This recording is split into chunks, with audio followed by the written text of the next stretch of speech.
चलिए मेरे ख्याल से हम सीधे नतीजों की ओर ही रुख करते हैं, मैनेजमेंट से बातचीत की ओर ही रुख करते हैं। पहली तिमाही में राइट्स के नतीजों पर आज बात होने वाली है, जहां पर क्लियरली हमने जिस तरह से आय का आंकड़ा आता हुआ देखा है उसमें 11% की गिरावट आई है। मुनाफे की बात करें तो यहाँ पे 24% की कमी आती हुई दिखाई दी है और साथ ही मार्जिन पर भी दबाव आता हुआ दिखाई दिया है। नतीजों के लिए क्या ट्रिगर है और साथ ही ग्रोथ आउटलुक पर तमाम पहलुओं पर बात करेंगे। कंपनी के सीएमडी राहुल मित्तल मेरे साथ जुड़ गए हैं लाइव हमारे साथ। राहुल जी, गुड मॉर्निंग और स्वागत है आपका हमारी इस बेहद खास पेशकश में। और नतीजों से ही हम शुरुआत करते हैं, जहां पर म्यूटेड नतीजे यहाँ पर सबड्यूड परफॉर्मेंस के लिहाज से आते हुए हमने देखे हैं। एबिटा मार्जिन्स की बात करें तो यहाँ पर थोड़ी सी कमी आती हुई दिखाई दी है। ओवरऑल क्या चैलेंजेस आप गिनाना चाहेंगे जो हमें रेवेन्यू के फ्रंट पर, मार्जिन के फ्रंट पर आते हुए दिखाई दिए हैं, और आगे इस पूरे वित्त में ये जो पूरा समीकरण है आगे तिमाहियों पर कितना असर डाल सकता है, इसका आउटलुक भी बताइएगा। जी गुड मॉर्निंग।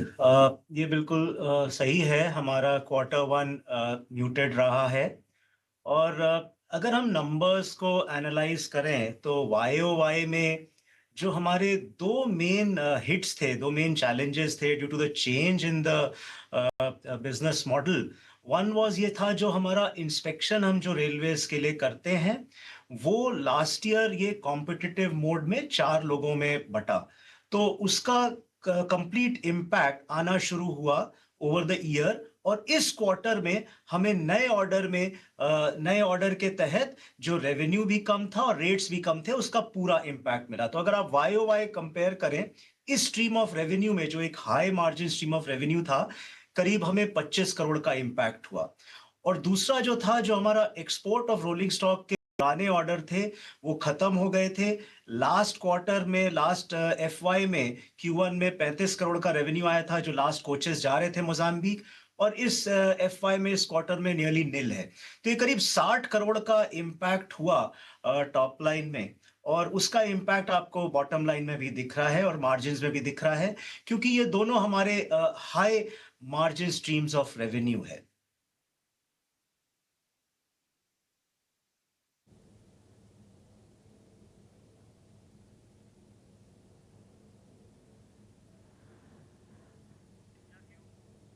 बिल्कुल सर, आपसे ये भी समझना चाहेंगे कि कंपनी ने करीब बांग्लादेश रेलवे के साथ एक करार भी किया है करीब 200 पैसेंजर कोचेस सप्लाई करने के लिए। उसके बारे में कुछ बताइए, क्या टाइमलाइन है और रेवेन्यू पोटेंशियल कितना दिखाई दे रहा है आपको? देखिए, जो एनकरेजिंग ट्रेंड हमारे लिए ये रहा है, अगर आप हमारी ऑर्डर बुक को कंपेयर करें 31 मार्च और 30 जून को, 3 महीने में ही करीब 11% जंप हुई है हमारी ऑर्डर बुक में। करीब इसी क्वार्टर में हमें 80 प्लस ऑर्डर्स मिले हैं, टोटलिंग टू 1300+ करोड़, जिसमें ये बांग्लादेश का भी पहला एक export order after gap of 3-4 years 900 crore का करीब मिला है।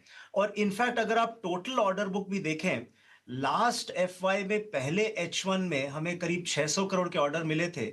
और लास्ट अगर 2-3 क्वार्टर देखें तो हमें करीब 3000 करोड़ के ऑर्डर मिले हैं। सो अबाउट 5 टाइम्स जंप है ऑर्डर बुक में। And that is what is our strategy, कि हम लोग जो ये Q1 में म्यूटेड आपको परफॉर्मेंस दिखा है, इस ऑर्डर बुक का फास्टर एग्जीक्यूशन करें in the coming quarters, so that sequentially आपको रेवेन्यू में और बॉटम लाइन में अपवर्ड ट्रेंड दिखेगा। ये जो बांग्लादेश का ऑर्डर है 200 कोच का है, कॉम्पिटिटिव बिडिंग में 900 करोड़ का ग्लोबल टेंडर था। और हमारे लिए बड़ी सेटिस्फैक्शन की बात है कि वी कंपीटेड अगेंस्ट दी जो सबसे डिफिकल्ट कंपटीशन की कंट्रीज थी, और हमें ये ऑर्डर मिला। और हमारी कोशिश रहेगी कि by later part of this F Y या latest Q1 of next F Y, इसकी पार्ट डिलीवरी शुरू हो जाए, सो दैट ये रेवेन्यू में मेच्योर करने लगे। सर, और इन सब के बीच में ज़रा मैं रेल इंफ्रा के लिहाज से अगर हम भारत की ग्रोथ स्टोरी को समझना चाहें, आप लोग एक तरह से की ऑब्जर्वर भी हैं, चैलेंजेस को भी देख रहे हैं और इसके साथ ही संभावनाओं पर भी पूरा ध्यान है। तमाम ऑर्डर बुक को लेकर विस्तार से आपने बता दिया कि किस तरह से राष्ट्रीय और अंतर्राष्ट्रीय स्तर पे आप फोकस कर रहे हैं। मेरा सवाल इस रेल इंफ्रा के पूरी ग्रोथ स्टोरी को लेकर है। किस तरह की स्थितियां हैं? और अगर हम थोड़ा क्रिटिकल होकर इसकी चैलेंजेस को, कोर चैलेंजेस को देखें तो वो क्या हैं? क्या आपके रिकमेंडेशंस हैं? देखिए, रेल इंफ्रा कंसल्टेंसी हमारा एक बहुत इम्पोर्टेंट वर्टिकल है। और जिस तरह के हमें ऑर्डर्स मिल रहे हैं पिछले कुछ क्वार्टर्स में, ये जो कैपेक्स, हाई कैपेक्स एलोकेशन है रेलवेज के लिए, करीब 2.5 लाख करोड़ प्लस का, उसमें नए कॉरिडोर्स, नए अलाइनमेंट स्टडीज, नए कॉरिडोर्स जिसको सेमी हाई स्पीड में अपग्रेड करना।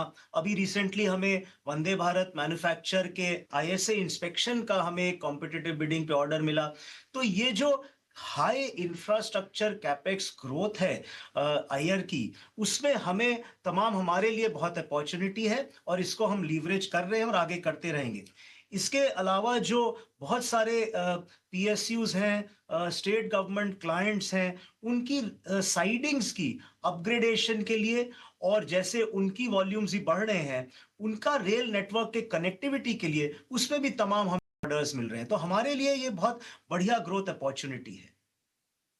ये बताइएगा, क्योंकि ऑर्डर बुक और तमाम अपॉर्चुनिटीज़ बहुत सारी आती हुई दिखाई दे रही हैं, लेकिन कंपनी ने ये भी कहा है कि आपका जो फोकस है वो एग्जीक्यूशन पर अच्छा खासा रहने वाला है। ऑर्डर बुक की रियलाइजेशन की अगर मैं बात करूं अगले कुछ तिमाहियों को लेकर, तो वो किस तरह से रियलाइज होती हुई दिखाई दे रही हैं? देखिए, हमारी ऑर्डर बुक में, जैसा मैंने कहा, सब्सटैंशियल जंप हुआ है in the last few quarters. चाहे वो हमारे जितने स्ट्रीम्स हों, चाहे वो कंसल्टेंसी स्ट्रीम हो, टर्न की स्ट्रीम हो, या वो एक्सपोर्ट ऑफ रोलिंग स्टॉक की स्ट्रीम हो। और सबसे एनकरेजिंग ट्रेंड ये है कि अक्रॉस सेक्टर्स है। चाहे वो महाराष्ट्र में एक हॉस्पिटल का ऑर्डर हो, जेएनके में टनल का हो, असम में हाईवे का हो, या बिहार में एयरपोर्ट स्टडी का हो। तो ये डिफरेंट तरह के ऑर्डर हमारे सभी सेक्टर्स को मिले हैं। और हमारा एम ये रहेगा कि जैसा मैंने बताया, Q1 के को बिल्डअप करते, इन तमाम तरह के ऑर्डर्स, चाहे वो कंसल्टेंसी स्टडी के हों, चाहे वो एग्जीक्यूशन के हों, इनको हम सीक्वेंशियली डेफिनेटली बहुत हाई फोकस करके हायर रेट ऑफ एग्जीक्यूशन करेंगे फील्ड लेवल पे। और जो मास्टर प्लान स्टडीज हैं, डीपीआरस हैं, उनमें भी और तेजी करेंगे, सो दैट सीक्वेंशियली आपको रेवेन्यू रियलाइजेशन में ग्रोथ दिखे। बहुत अच्छा लगा आपसे बातचीत करके, समय निकाला और आपने तमाम सवालों के जवाब दिए। बहुत बहुत धन्यवाद आपका। धन्यवाद, थैंक यू। चलिए, हमारे साथ अब हमारे मेहमान भी जुड़ चुके हैं। मार्केट एक्सपर्ट के तौर पे हमारे साथ आज Avinash Gorakshakar, head research Profitmart Securities, और स्नेहा से, डेरिवेटिव एनालिस्ट एंजल वन, जुड़ गई हैं और आप दोनों का स्वागत है। सबसे पहले तो राइट्स के मैनेजमेंट से बातचीत हो रही थी और अविनाश, काफ़ी म्यूटेड तमाम फ्रंट पे नतीजे आते हुए हमने देखे हैं, लेकिन मैनेजमेंट की कॉमेंट्री और साथ ख़ासतौर से जो मौके, अपॉर्चुनिटीज़ के लिहाज से और ऑर्डर बुक के एग्जीक्यूशन के लिहाज जो बातचीत कही गई है मैनेजमेंट की तरफ से, बताइएगा आपका नजरिया क्या बनता है और क्या कुछ इनिशिएट किया जा सकता है करंट लेवल्स पर? अविनाश। कविता, पहली बात तो देखिए, नंबर्स तो थोड़े से उम्मीद से खराब आ चुके हैं। आई थिंक नंबर्स में कोई बड़ा ट्रिगर नहीं है, लेकिन अगर मैं इनकी ऑर्डर बुक देखूं और अगर इनकी जो प्रोफाइल ऑफ बिजनेस देखूं, तो डेफिनेटली आने वाले 6 से 12 महीने में होपफुली एक बार एग्जीक्यूशन पिकअप होता है, तो मेरे ख्याल से मार्केट्स को ये बात अच्छी लगेगी। आई थिंक मैनेजमेंट काफी अपबीट है, पॉजिटिव है। तो मेरे ख्याल से देखिए, स्टॉक में तभी तेजी पॉसिबल रहेगी जब जो भी नैरेटिव मैनेजमेंट ने कहा है उसको नंबर्स में कॉन्क्रीट आने की संभावना रहेगी। Possibly second half of FY25 मुझे लग रहा है काफी अच्छा रहेगा। ये सेकंड क्वार्टर भी थोड़ा चैलेंजिंग हो सकता है सितंबर का, बट अक्टूबर टू मार्च में अगर ये रिकूप करते हैं, तो मेरे ख्याल से राइट्स एक ऐसी कंपनी है जो मार्केट्स को ऑलवेज पसंद है, क्योंकि इनका कंसल्टेंसी बिजनेस बहुत प्रॉफिटेबल है। टन की बिजनेस भी उन्होंने बहुत अच्छी तरह से लिया है, और प्लस रेलवेज में काफी क्रूशल काम ये करते हैं। तो ऑब्वियसली अगर लंबा नजरिया है, तो मेरे ख्याल से यहाँ पे निवेशित रहिए। अगर फ्रेश खरीदारी की बात करें, तो मुझे लगता है कि थोड़ा सा स्टॉक को करेक्ट होने दीजिए, तभी इन्वेस्टर्स को एक अच्छा रिस्क रिवॉर्ड मिलेगा। लेकिन लॉन्ग टर्म प्रोस्पेक्ट्स इस कंपनी के काफी बेहतरीन है आने वाले 1.5-2 साल के लिए, क्योंकि order book is very strong. ठीक है, तो ऑर्डर बुक अच्छी नज़र आ रही है राइट्स की। अभी मैनेजमेंट से भी थोड़ी देर पहले बात हुई है, स्टॉक में आप बने रह सकते हैं। अगले दर्शक